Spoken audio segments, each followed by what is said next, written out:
மொழி அன்பு மொழி, அமைதி மொழி, இரக்கத்தின் மொழி. இது பாதி பேருக்கு எவ்வளவு தமிழ் படிச்சாலும் தெரியாது. நான் பைபிள் இன்னைக்கு இப்படித்தான் பேசுவேன். எப்படி இருக்கு இத பாருங்க. எல்லாருக்கும் நான் மாத்திக்க முடியாது.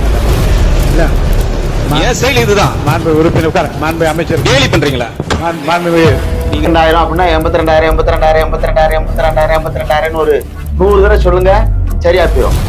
அதை சொல்லாம வந்தீங்கன்னா 82 மாறிடும், இல்லைன்னா 82,000 மாறிடும்.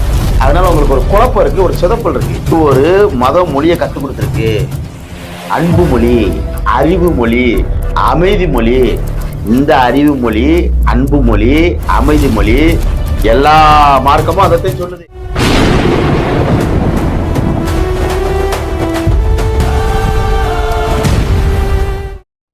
உலக தமிழர் அனைவருக்கும் வணக்கம். நம்ம தமிழக வெற்றி கழகத்தோட நிதி அமைச்சர் இன்னைக்கு பார்த்தீங்கன்னா ஒரு பெரிய பரபரப்பை ஏற்படுத்துறாரு. ஏன்னா அவரு சட்டசபை கூடும் போதெல்லாம் பாடா படுத்தி தமிழை கொலையா கொள்ளுவாரு. பார்த்துட்டு இருப்பீங்க. அவரை மாதிரி ஒரு தமிழ் ஒரு பேராசிரியர், ஒரு சிற்பி, ஒரு அறிஞரை நான் பார்த்ததே இல்லை. ஏன்னா உலகத்துல முத்தமிழ் சங்கம் வளர்த்த இந்த தமிழ் மண்ணுல தமிழை இந்த பாடுபடுத்துறாரடா அப்படிங்கிறத நம்ம ஒவ்வொரு செய்தியா ஒரு உச்சரிக்கும் பொழுது இது கேலி கிண்டலுக்காக இல்ல.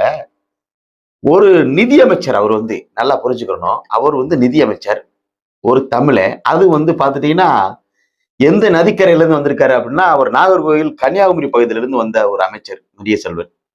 அப்ப அங்க தாமிரபரணி யார் என்பது அந்த பொருணை யாரு, புறநானூரில் பாடப்பட்ட அந்த பொருணை யார் என்பத பொருணை தாய் அந்த நெல்லையப்பர் வீதியில தமிழ் ஊர்ந்து விளையாடிய அந்த நெல்லையப்பர் வீதியில அந்த மண்ணுல பிறந்து, அது தாமிர பரணி அல்ல, தாம்பரம் பரணிங்கிறாரு. எப்படி தாம்பரம் பரணி?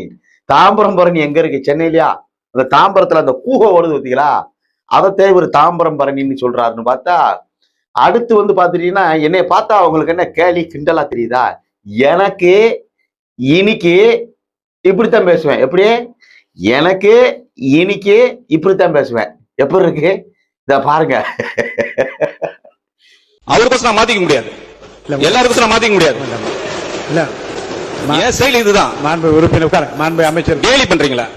மாண்பு நீங்க கத்துனீங்கன்னா நானும் கத்துறேன். குறுக்க பேசுறேன். நான் உங்களுக்கு அட்வைஸ் கொடுக்குறேன். நீங்க தமிழ்ல இப்படி பேசி எனக்கு யூனிக் இப்படிதான் பேச முடியும். எனக்கு யூனிக் இப்படிதான் பேச முடியும். அக்செப்ட் பண்ணுங்க. நான் உங்களுக்கு சேஞ்ச் பண்ண முடியாது. நான் இப்படிதான் பேச. பிறகு என்ன செஞ்சாரு, நிதிநிலை அறிக்கையில படிச்சுட்டாரு மனுஷன். அப்பப்பப்பப்பா வீட்டுல கொஞ்சம் எழுதி இப்படி பேப்பர்ல ஒரு தலைவர்லாம் எப்படி பேசுறாரு நீங்க பார்த்துட்டு தானே இருக்கீங்க. இப்படி ஸ்கிரிப்டை பார்த்து அவர் எப்படி பேசுறாரு. எனக்கெல்லாம் வாயில வந்துரும், வேண்டான்னு விடுறேன். இப்படி பாக்குறாருல, அத மாதிரி நீங்க எழுதி ஏதாவது ஒண்ணு நல்லா ஒரு தடவைக்கு 100 தடவை வாசிங்க. வாசிச்ச பிறகு சட்டசபையில பேசுங்க, சரியா இருக்கும். ஒரு தடவை நம்ம மண்டையிலேயே நல்லா கொட்டிக்குங்க. இப்ப நம்ம சின்ன வயசுல படிக்கும் பொழுது ஒண்ணு மண்டையில ஏறணும்னா அப்படியே மறுபடியும் ஒரு வார்த்தையை சொல்லிட்டே இருப்போம்ல, அது மாதிரி நீங்களும் அந்த வார்த்தையை சொல்லுங்க. 82,000 அப்படின்னா 82,000 ஒரு 100 தடவை சொல்லுங்க, சரியா போயிடும். அதை சொல்லாம வந்தீங்கன்னா 82 மாறிடும், இல்லைன்னா 82,000 மாறிடும். அதனால உங்களுக்கு ஒரு குழப்பம் இருக்கு, ஒரு சொதப்பல் இருக்கு. அதை நீங்க தான் சரிப்படுத்தணும். ஏன்னா நீங்க நிதி அமைச்சர், புரிஞ்சுட்டீங்களா? எண்ணற்ற அறிஞர்கள் அந்த சட்டசபையில நிதி அமைச்சர்களாகவும் பல துறையில சாதிச்ச பெருந்தமிழர்கள் அங்க இருந்த இடம். அந்த இடத்த கேவலப்படுத்தி அசிங்கப்படுத்திடாதீங்கிறது எங்களுடைய பார்வை. பிறகு இன்னொரு வரி என்ன வாசிக்கிறாரு, 7,5793 இவர் வாசிப்பு. அது ஒரு மூச்சு ஒரு செய்யற பாடா படுத்தி ஒரு கொலையா கொண்டா இந்த தமிழை இந்த பாடுபடுத்துறாரு. நீ பிறகு இன்னைக்கு நேற்று பார்த்தீங்கன்னா சண்டை நாறுது. என்னை பார்த்தா உங்களுக்கு எப்படி தெரியுது மனசுல அப்படின்னு ஒரு அறிக்கை வாசிக்கிறாரு. பார்த்து வாசிக்க கூடாதா? ஏன்னா அந்த அளவுக்கு நீங்க என்ன ஆங்கிலத்துல புலமை வாய்ந்த அறிவுஜீவியா? வளர்ந்தது இல்ல அரபு தேசமா, இல்ல அண்டை நாடுகளான இங்கிலாந்து, ஜெர்மனி, இத்தாலி, செக்கோஸ்லோவியா, யுகோஸ்லோவியா போன்ற நாடுகள்ல வளர்ந்து வந்தவரா? அப்படி ஒண்ணும் தெரியல. வாசிக்கிறதாவது வாசிக்க வேண்டியதானே. எஸ்டிமேட்ல ரிவைஸ் எஸ்டிமேட்ல வர பார்த்து 40,041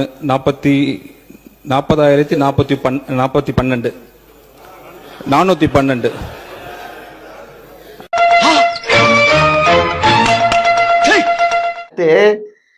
அவர் படிக்கிறார் சட்டமன்றத்துல. நேற்று பாத்துட்டீங்கன்னா ரிவைஸ்ல 40,040 அதை சிரிச்சு முடியல. இதெல்லாம் இவரை சட்டமன்றத்துல நற்றினை நல்ல குறுந்துகை 500 பதிற்றப்பட்டு பரிவாரெல்லாம் ரெவண்டு வரி நீங்க வாசிக்கணும். இது வாசிச்சா பிறகு உள்ள வரணும்னா சத்தியான்னு வச்சுக்கோ போச்சு. இந்த ஒத்த வரியே இந்த பாடு வருதுன்னா இதுல பழைய இலக்கியங்களை வாசிக்க விட்டா எப்படி இருக்கும்? போச்சு, முடிஞ்சு. உங்களுக்கு கோபம் வருது. ஏன் கோபம் வருது? அப்படித்தானே எல்லாருக்கும் வரும். உங்க அப்பா எங்கதான் இருப்பாருன்னு சொன்னாங்க, அதான் தேடிக்கிட்டு இருக்கேன். எங்க உங்க அப்பாவையா காணோம்? எனக்கு தெரியாது. அப்பாவை காணோம். வீட்டுக்கு போய் உங்க அப்பாட்ட கேளுங்க. உங்க அப்பா கரெக்டா சொல்லுவாரு. ஏன் வாங்கினாரு உங்க அப்பா சொல்லுவாரு. அப்ப நீங்க அப்பாவை தேடையில மாத்தி மாத்தி உங்க பொதுப்பணித்துறை அமைச்சர் கைதட்டும் பொழுது அது எப்படி இருக்கு? என்னை மத ரீதியா என்னை பாகுபடுத்துறாங்க, சாதி ரீதியா என்னை பாகுபடுத்துறாங்க, மொழி ரீதியா பாகுபடுத்துறாங்க. எனக்கு ஒரு மொழி என்னோட கிறிஸ்டியானிட்டி கத்து கொடுத்துருக்கு. அன்பு மொழி, அமைதி மொழி, இரக்கத்தின் மொழி. இது பாதி பேருக்கு எவ்வளவு தமிழ் படிச்சாலும் தெரியாது. நான் பைபிள்ல படிச்சிருக்கேன். எனக்கு ஒரு மதம் ஒரு மொழியை கத்து கொடுத்துருக்கு. என்ன மொழி? எந்த மதம் உங்களுக்கு அந்த மொழியை கத்து கொடுத்துச்சு? உங்களை மொழி சிறுபான்மையரா யாரும் பார்க்கல, சாதியா அங்க யாரும் பார்க்கல, சட்டமன்றத்துல மதவாதியா உங்களை யாரும் பார்க்கல. இப்ப புதுசா நீங்களே எது பேசணும்னு தெரியாம ஒரு புது கதையை கட்டமைக்கிறீங்க. எப்படி? எனக்கு ஒரு மதம் மொழியை கத்து கொடுத்துருக்கு. அன்பு மொழி, அறிவு மொழி, அமைதி மொழி. இந்த அறிவு மொழி, அன்பு மொழி, அமைதி மொழி எல்லா மார்க்கமும் அதைத்தான் சொல்லுது. திரு மாண்புமிகு நிதியமைச்சர் திரு மரியவில்சன் அவர்களே, எல்லா மார்க்கமும் அதைத்தான் சொல்லுது. இன்று கட்டமைக்கப்பட்டுள்ள இந்து மார்க்கமாக இருந்தாலும் சரி, கிறிஸ்துவ மார்க்கமாக இருந்தாலும் சரி, இஸ்லாம் மார்க்கமாக இருந்தாலும் சரி, பௌத்த மார்க்கமாக இருந்தாலும் சரி, சமண மார்க்கம், எல்லா மார்க்கமும் எல்லா உயிர்களிடம் அன்பாயிரு, அமைதியாயிரு அப்படிங்கிறதே அதை சொல்லியிருக்கே தவிர புரணி பேசு, எவன் சொத்தும் ஆட்டையை போடு, என்னென்ன குற்றச்செயல் இருக்கோ அத்தனையும் செய்யு, நீ எப்படி மனதுக்கு ஏற்பட்ட எப்படினாலும் வாழலாங்கிறது எந்த மதமும் சொல்லாது.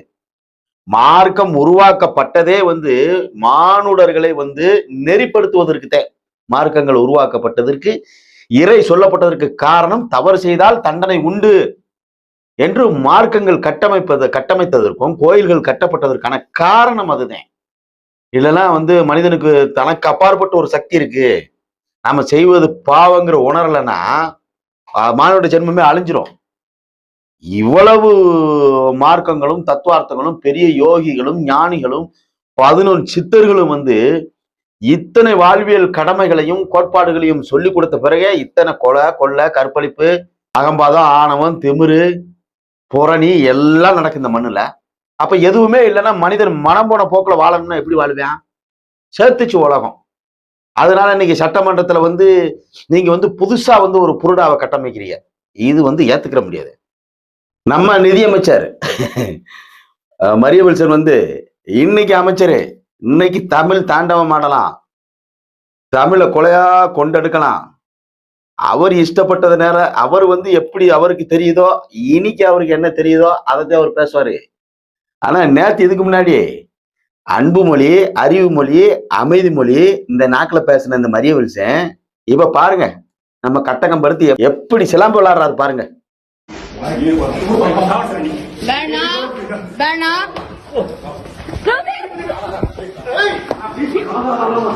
அமைதி மொழி,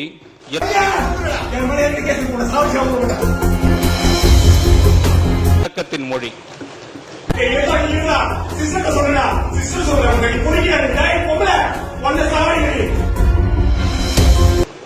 இது பாதி பேருக்கு எவ்வளவு தமிழ் படிச்சாலும் தெரியாது.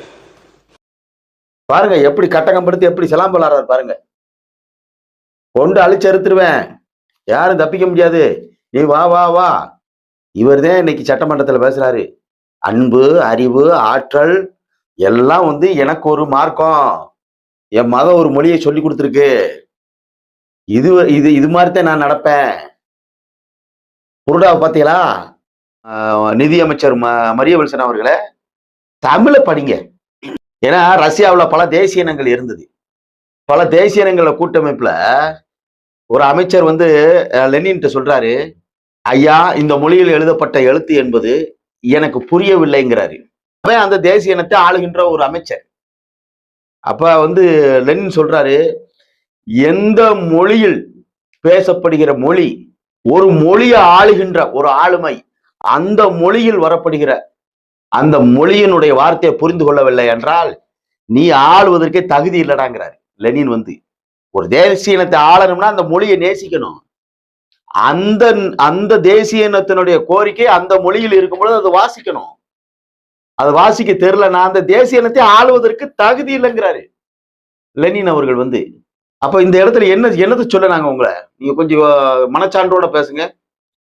சட்டமன்ற கூட்டத்தொடர்ல கோடிக்கணக்கான மக்கள் பாக்குறான், எங்க என்ன நடக்கு, ஏது நடக்கு, என்ன சண்டை ஓடுறேன், நிதிநிலை அறிக்கையில என்ன புருடா இருக்கு, தேர்தல் அறிக்கையில என்ன புருடா விட்டான், அந்த புருடா இந்த நிதிநிலை அறிக்கையில இருக்கா, இல்ல எல்லாமே புருடா தானா, இல்ல இலவசம் என்பது தேர்தலுக்காகவே வந்து கட்டமைக்கப்பட்ட சொல்லா, எல்லா கட்சியும் புழுகு மூட்டை அவுத்து விடுறது, தமிழக வெற்றி கழகம் அந்த புழுகு மூட்டை அவுத்து விட்டுருக்காங்கிறது எல்லாருமே பாக்குறான்.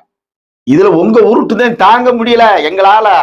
ஏன்னா தமிழுக்கு பிடிச்ச பீடையா, தமிழுக்கு பிடிச்ச பாவமா இந்த நிதியமைச்சர் இந்த பாடுபடுத்துறாரு. அதுக்கு நம்ம சபாநாயகர் சூப்பர் சூப்பர், அதெல்லாம் இல்ல, நீங்க பேசுற தமிழ் சிறப்பா இருக்கு, அருமையா இருக்கு, அதெல்லாம் அப்படியே தொடருங்க, நீங்க பேசுங்க, நீங்க எந்திரிங்க. உங்களுக்கு கிடையாது, உங்களுக்கு கிடையாது, நீங்க எந்திரிங்க, நீங்க அதெல்லாம் வருத்தப்படாதீங்க, எல்லாம் தட்டுங்க, எல்லாம் கை தட்டுங்க. சபாநாயகர் முடியல, அவர் எனக்கு இன்னைக்கு இப்படித்தான் பேசுவேன், இந்த நக்கலு நையாண்டி இப்படி எல்லாம் பண்ணாது, என்ன பார்த்தா உங்களுக்கு வந்து கேவலமா தெரியுதா? நம்ம மரியவல்சன் சொல்றாரு, நான் வந்து பேஸ்கெட் பால் பிளேயரு, எப்ப அப்பன்ஸ் அடிக்கணும், எப்ப டிஃபன்ஸ் கொடுக்கணும், எப்ப முட்டணும், எப்ப மோதணும்னு எனக்கு தெரியறாரு.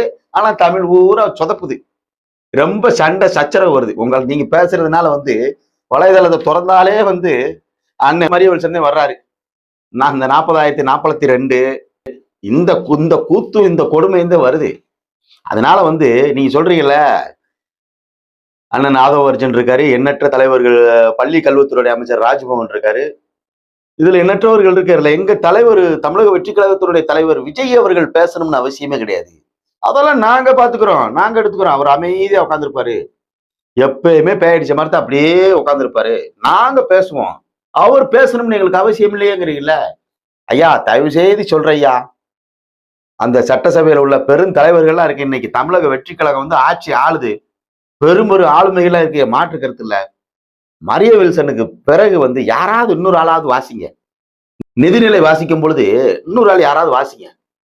முடியல, எங்களால படுத்த முடியல. ரெண்டாவது அவர் என்ன சொல்றாரு பாருங்க, என்னை மதவாதமா பாக்குறியான், சாதியா பாக்குறியான், மொழியா என்னைய வந்து இழிவுபடுத்துறியான், இதெல்லாம் வந்து நான் அப்படித்தான் இருப்பேன், இன்னைக்கு அப்படித்தான் பேசுவேங்கிறது வந்து இன்னைக்கு இப்படி பேசுறத வந்து விட்டுட்டு நாளைக்கு இன்னைக்குங்கிறத எடுத்துட்டு இன்னைக்கு என்ன பேசுவோங்கிறத வந்து இன்னொரு சட்டமன்ற உறுப்பினரோ இன்னொரு அமைச்சரை பேசுங்க. எதுக்கு இந்த பாடா, இந்த கொடுமையா தாங்க முடியல. அதனால வந்து ராஜேந்திரன் அவர்கள் வந்து கேள்வி எழுப்புறாரு. ராஜேந்திரன் அவர்கள் கேள்வி எழுப்புறாரு அப்படின்னா அவருக்கு மரியவல்சன் அவர்கள் நீங்கள் பதில் சொல்லணும். அவங்க கேள்வி எழுப்படும் பொழுது இங்க எல்லாருக்கும் வழி ஒண்ணுதேன். நக்கல் நையாண்டி என்பது எல்லாருக்கும் வேறு வேறு இல்லை, அதுவும் ஒண்ணுதேன். நீங்க சட்டமன்றமா நடத்தணும் தமிழக வெற்றி கழகம், அது இல்லை. அங்க வந்து சின்ன பிள்ளைய கள்ளம்போலீஸ் விளையாடு பார்த்தீங்களா, 1 ஐஸ் பால் 2 ஐஸ் பால் வாங்கி ஒரு போலீஸ் அவுட்டு, திருடை அவுட்டு, புடி வெட்டி அம்பல்ல, அது மாதிரி வந்து அப்பாவை காணும் ஐயாவை காணும் அப்படின்னீங்கன்னா நக்கல் நையாண்டி எல்லாம் வரத்தையும் செய்யும்.